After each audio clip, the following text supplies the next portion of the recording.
ಮಳೆ ಕೆಲವು ಭಾಗದಲ್ಲಿ ನಿಯಮ 69 ಅಡಿಯಲ್ಲಿ ಮಾತಾಡಿ 60 ರಿಜೆಕ್ಟ್ ಆಗಿದೆ. ಪೊನ್ನನವರು ಮಾತಾಡಿ, ನೀವು ಜೋರಾಗಿ ಮಾತಾಡಿ.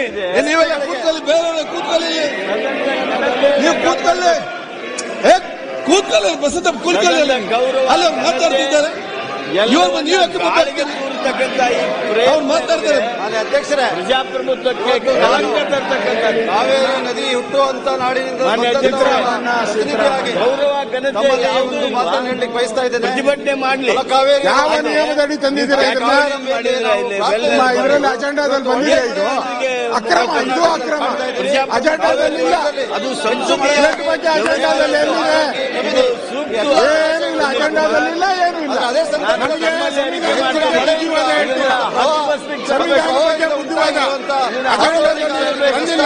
ಮತ್ತು ಖಾಸಗಿ ಆಸ್ತಿಗೆ ಅಜೆಂಡಾದಲ್ಲಿಲ್ಲ, ಅಜೆಂಡಾದಲ್ಲಿಲ್ಲ, ಏನು ಕೊಟ್ಟಿದ್ದಾರೆ ಬೆಳಿಗ್ಗೆ.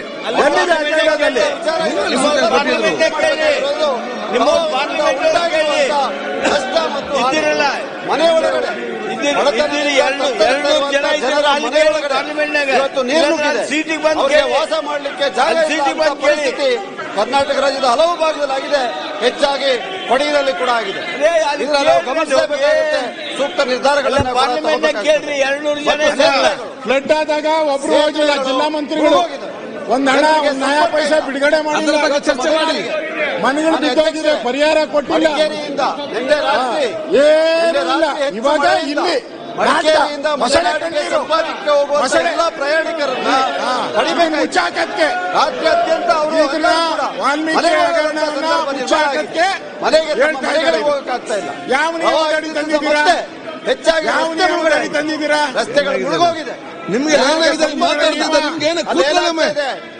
ಅವರನ್ನು ನೋಡಿ ಇವರನ್ನ ಯಾಕೆ ನೋಡ್ತೀರಿ? ಇಲ್ಲಿ ಅವ್ರಿಗೆ ಜೀವ ಅವರ ಮಾತನ್ನು ಕೇಳಿ, ನೀವು ಅವರ ಮಾತು ಕೇಳಿ. ಮಳೆಗಾಲ ಆಗ್ತದೆ, ಅಂತರ್ವೃಷ್ಟಿ ಆಗಿದೆ, ಸಮಸ್ಯೆ ಆಗಿದೆ, ಇವರ ನೀವು ಯಾಕೆ ಮಾತಾಡ್ತೀರಿ? ಅಲ್ಲಿ ಜನರನ್ನ ಮನೆಯಿಂದ ಹೊರತರುವಂತ ಮಾತಾಡಿ ಕೇಳಿ ಕರೆಕ್ಟ್ ಆಗಿ. ಅದು ಗಂಭೀರ ವಿಷಯ ಚರ್ಚೆ ಆಗ್ತಾ ಇದೆ. ಅಲ್ಲಿ ಜನ ಸಾಯ್ತಾ ಇದ್ದಾರೆ. ರಸ್ತೆಗಳು ಕುಸಿತಾ ಇದೆ, ಬ್ರಿಡ್ಜ್ಗಳು ಕುಸಿತಾ ಇದೆ, ಇದರ ಬಗ್ಗೆ ಚಿಂತನೆ ಇಲ್ಲ. ಜನರು ಯಾರೇ ಹಾಗೆ ಹೋಗಿ ಇವರು ರಾಜಕಾರಣ ಮಾಡ್ಕೊಂಡಿರ್ಬೇಕು ಅಂತ ಹೇಳುವಂತ ಉದ್ದೇಶದಿಂದ ಇವತ್ತು ಇವರು ನಿಂತಿದ್ದಾರೆ. ಮಾತಾಡಿ. ಬಹಳ ಮುಖ್ಯವಾದಂತ ವಿಚಾರ ಇವತ್ತು ನಾವು ಚರ್ಚೆ ಮಾಡಬೇಕಾಗ್ತದೆ. ಪ್ರವಾಹದಿಂದ ಕೊಡಗಿನಲ್ಲಿ ನಾನು ಹೇಳಲೇಬೇಕು ನಿಮಗೆ, ಬಹಳ ಹೆಚ್ಚು ಹಾನಿಯಾಗಿದೆ. ರಸ್ತೆಗಳು ಬಿದ್ದೋಗಿದೆ, ಜನ ಮನೆ ಒಳಗಡೆ ನೀರು ನುಗ್ಗಿ ಅವ್ರಿಗೆ ಯಾವುದೇ ರೀತಿಯಾದಂತಹ ಕೇಂದ್ರಗಳನ್ನ ಸ್ಥಾಪನೆ ಮಾಡಲಿಕ್ಕೆ ಸಮಯ ಕೂಡ ಸಿಕ್ಕಂತ ಸಂದರ್ಭದಲ್ಲಿ ಅವರು ಸಿಲುಕಿದ್ದಾರೆ. ಅವ್ರನ್ನ ಹೊರ ತರಬೇಕಾಗ್ತದೆ. ಕೇಂದ್ರಗಳನ್ನು ನಿರ್ಮಾಣ ಮಾಡಿ ಅವರು ಪ್ರವಾಹ ಮುಗಿಯವರೆಗೂ ಅವರಿಗೆ ಆಶ್ರಯವನ್ನು ನೀಡುವಂತ ಕೆಲಸವನ್ನ ಸರ್ಕಾರ ಮಾಡಬೇಕಾಗುತ್ತೆ. ಇದರ ಬಗ್ಗೆ ನಾವು ಕಾಳಜಿ ವಹಿಸಬೇಕು. ರಸ್ತೆಗಳು ಬಿದ್ದೋಗ್ಬಿಟ್ಟಿದ್ದಾರೆ, ಹೆಚ್ಚು ಹಾನಿಯನ್ನ ಮಾಡುವಂತ ಸಂಘರ್ಷ ಕೂಡ ಹೆಚ್ಚಾಗಿದೆ.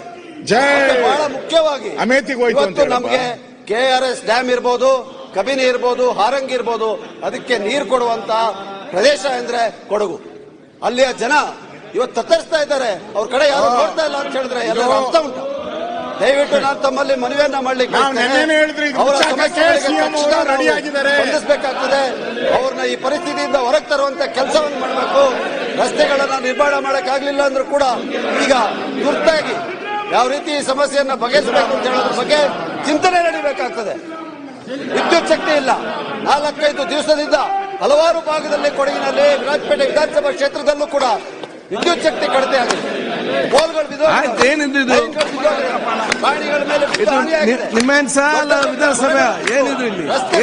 ಕಡಿತವಾಗಿದೆ. ಮಳೆಯ ನೀರು ನುಗ್ಗಿ ಸಂಪರ್ಕ ಕಡಿತವಾಗಿದೆ. ಜನರ ದಿನನಿತ್ಯದ ಜೀವನ ಅಸ್ತವ್ಯಸ್ತ ಆಗಿದೆ. ಇದೊಂದು ಪರಿಸ್ಥಿತಿಯಲ್ಲಿ ನಾವು ಇವತ್ತು ಕರ್ನಾಟಕವನ್ನು ಕಾಣ್ತಾ ಇದ್ದೀವಿ. ಇದಲ್ಲೇ ಬೇರೆ ಭಾಗದಲ್ಲೂ, ಮಲೆನಾಡ ಭಾಗದಲ್ಲಿ ಇದೇ ರೀತಿಯಾದಂತಹ ಪರಿಸ್ಥಿತಿ. ಜನರ ಜೀವ ಮುಖ್ಯ ಅಲ್ವಾ? ಜನರನ್ನ ಉಳಿಸುವಂತ ಕೆಲಸ ನಾವು ಮಾಡಬೇಕಾ ಬೇಡವಾ? ಅದು ಇವತ್ತು ಮೂಲಭೂತ ಪ್ರಶ್ನೆ ನಮ್ಮ ಮುಂದೆ ಇರೋದು. ರಾಜಕಾರಣಕ್ಕೋಸ್ಕರ ಅಲ್ಲಿ ಜನ ಸಾಯ್ತಾ ಇದ್ರು ಕೂಡ ಯಾರು ತಲೆನೇ ಕೆಡಿಸ್ಕೊಳ್ಳದೆ ಈ ರೀತಿಯಾಗಿ ವರ್ತಿಸ್ತಾ ಇದ್ದಾರೆ ಇವರು.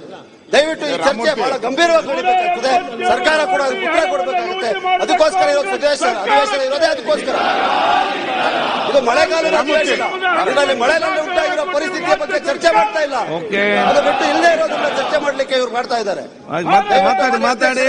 ತಮ್ಮಲ್ಲಿ ಕೈ ಮುಗಿದು ವಿನಂತಿಸ್ಕೊಳ್ತಾ ಇದ್ದೀನಿ. ನಾವು ಕಡಿತ ಆಗಿರುವಂತ ವಿದ್ಯುತ್ ಶಕ್ತಿ ಪುನಃಸ್ಥಾಪನೆಗೋಸ್ಕರ ಕ್ರಮ ಜರುಗಬೇಕು. ತಕ್ಷಣ ಮಳೆಯಲ್ಲಿ ಸಿಲುಕಿ ಮನೆಯಿಂದ ಹೊರಗಡೆ ಬರಕಾಗ್ತಿರುವಂತಹ ಪರಿಸ್ಥಿತಿನಲ್ಲಿ ಇರುವಂತಹ ಜನರನ್ನ ಹೊರತರುವಂತ ಕೆಲಸವನ್ನ ನಾವು ಮಾಡಬೇಕು. ಅಲ್ಲಿ ಬೇಕಾಗಿ ಬೇಕಾಗಿರುವಂತಹ ಮೂಲಭೂತಗಳನ್ನ ಸೌಕರ್ಯಗಳನ್ನ ಕೊಟ್ಟು ಜಿಲ್ಲಾಡಳಿತವನ್ನು ಸದೃಢಗೊಳಿಸಿ ಅಲ್ಲಿಯ ಜನರ ಜೀವನವನ್ನು ಕಾಪಾಡಬೇಕು.